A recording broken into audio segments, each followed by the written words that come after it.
Unarakari, inam masulakuni, inam adi kau bagi ni nikah tu hindi kau itu na. Magi certificate pai berapa? Doctor piba. Medical certificate. Adugi kudung cakap narakan the free tu lah yang ada ni apa? Lupa lah aku ngi cakap lah yang betul lupa anting wah. Aje number ke kasar tu loi bini Dilip Kumar ke betul loi bini ko. Aje kangi ko macam nak kan corona ke Hasan district hospital tu set lagi na. Moi lagi tahu ni ke certificate ni. Adagi adu itu ada hayang mak yang macam tu tahu sila agak hayang mak angcip mak. Adu dah je ahli kisah yang tahu tu. Lagi teri apa? Siapa kal lagi apa? Lagi mai tu lagi teri. Beti uri belum siksa. Mamadi mai. Doctor Bedi yang tu bro. Yang dia. Ya. Kada.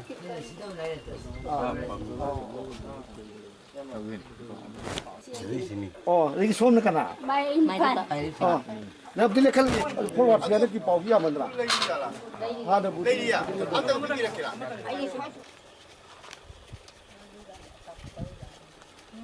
Biren na, kau nak wajar macam dah, cara roy thaya na kanda macam dah, nasi siangga, pesaga, pizza, kau itu macam, aina, ibung kalau su, kan sana kalau su, aina halau jadi, kan kalau cara roy thaya na kali, aduh, nasi di sana dapat zat, imung di, isadi, isandi, kalaga, pesaga kan orang pilih buat. Paboi biro. Besi.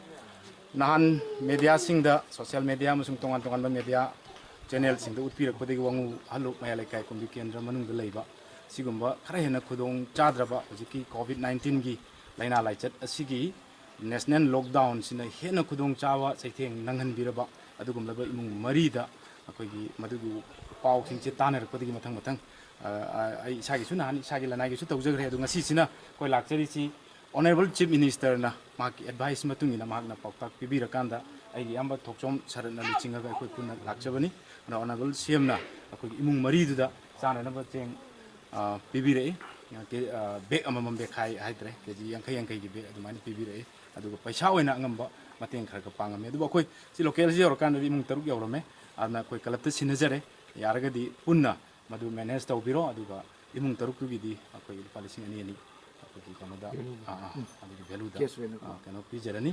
Aduga, jadi kau yang kau ina megi tang, mau pasang dokre.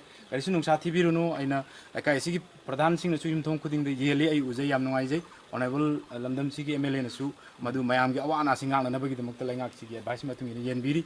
Ana makoi busu ay maikeidagi masung lakchari ba koi tarap tagi.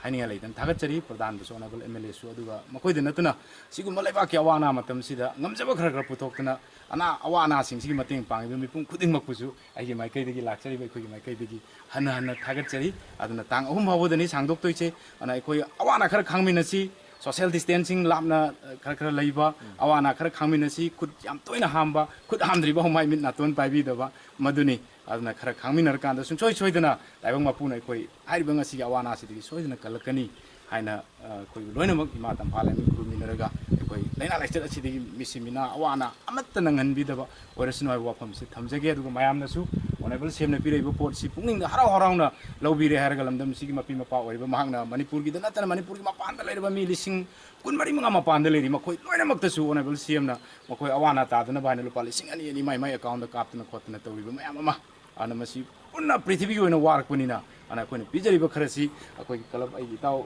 ranjoi su sida leiri taw sangbiro ana tawbira kanda kano tawbiro ai wafam se thamjaraga mayamna harau buibagi da muktasu akoi makai digi thakak khondok chai